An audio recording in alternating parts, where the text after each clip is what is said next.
Generalmente, cuando comenzamos a conocer los datos técnicos de una locomotora, el primero que nos aprendemos es el caballo de fuerza.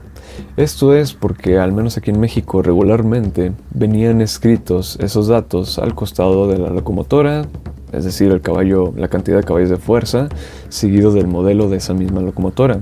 Por eso es que muchos de nosotros, interesados en conocer la física de las locomotoras, comenzamos a asociar esta cantidad de caballos de fuerza con la capacidad de arrastre de una locomotora. Sin embargo, pues esto no es así. La primera locomotora en la que yo estuve interesado fue la SD40-2, porque era la locomotora que más comúnmente se veía arrastrando trenes de carga por acá por el norte del país, y aparte el sonido de su motor era realmente imponente.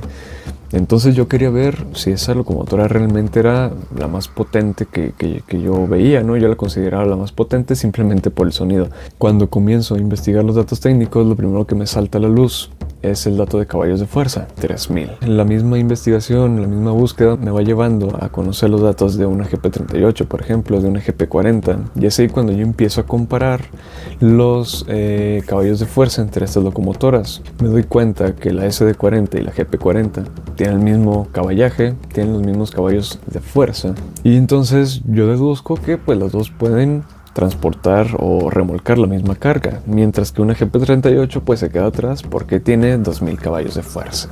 Sin embargo, después doy con el dato técnico de una ES44 y me doy cuenta que el caballaje pues son 4400 caballos de fuerza. Si se ponen a pensar, es una cifra que no impresiona a nadie porque en el 66 ya había salido la SD45 con 3600 caballos de fuerza. Pasaron un poquito menos de 40 años para que llegara la primera S44 y solamente tenemos un aumento de 800 caballos de fuerza. Entonces yo digo, en 40 años solamente evolucionamos 800 caballos de fuerza. Aparte, ¿por qué la SD45 no fue la más vendida si tenía más fuerza que todas las demás, no? Estos eran deducciones que uno hacía simplemente por conocer lo que eran los caballos de fuerza. Después vendría otra pregunta a mí. Recuerdo que en la secundaria yo llevaba una foto de una SW1504, que es esta, que está aquí. Llevaba esa foto y recuerdo que alguien me hizo la pregunta, ¿no? Oye, ¿cuántos caballos de fuerza tiene esa locomotora? Y yo, tratando de impresionar a todos los que estaban ahí, dije, no, pues tiene 1500 caballos de fuerza. Entonces el vato se quedó así como, sí, no, pues un Bugatti tiene lo mismo, ¿no? Entonces yo dije, no, pues yo estaba indignado, no, ¿cómo va a tener lo mismo? No sé si llegando a mi casa, tecleé Bugatti, caballos de fuerza, y sí, algunos de ellos tenían la capacidad de entregar 1500 caballos de fuerza. Entonces yo dije, pues algo está mal, algo me está faltando, porque no es posible que un Bugatti puede arrastrar lo mismo que un SW1504 que pesa 110 toneladas, ¿no?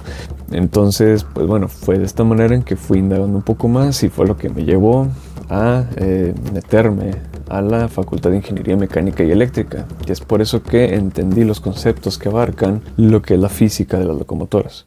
Una locomotora se mueve gracias a la fuerza de los ejes de tracción proveniente de un motor de corriente eléctrica. La energía eléctrica proviene de un enorme generador que es excitado gracias a la fuerza de un motor de combustión interna.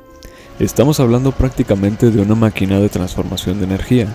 Los caballos de fuerza son la conversión de la potencia eléctrica de su generador. Entonces, ¿de qué nos sirve saber la potencia? La potencia es la cantidad de energía que se transfiere en un cierto intervalo de tiempo. Entre más potencia, tendremos más energía disponible para realizar un trabajo. En este caso, al trabajo le llamaremos remolcar un tren.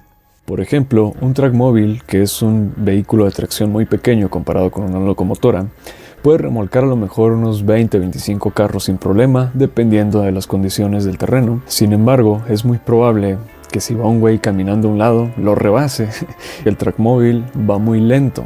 ¿Por qué? Porque no tiene ni de cerca la potencia que tiene una locomotora. Y entonces ya está, ¿no? Asunto arreglado. Ponle 17.800 caballos de potencia a una locomotora y nos vamos a ir todos rapiditos. Mira, en una hora vamos a llegar de Torreón a Juárez.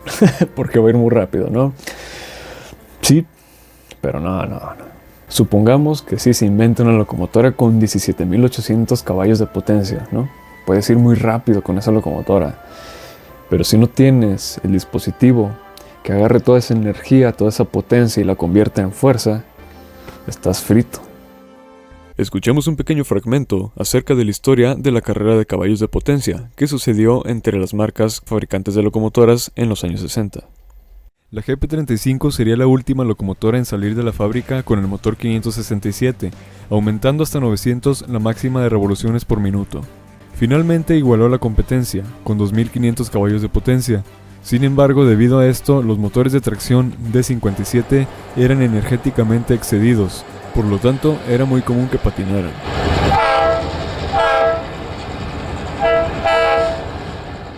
Prácticamente la carrera de caballos fue una competencia entre los principales fabricantes de locomotoras en los años 60, que eran General Electric, Alco y Electromotive Division, y estas pues querían sacar al mercado una locomotora con la mayor cantidad de caballos de potencia.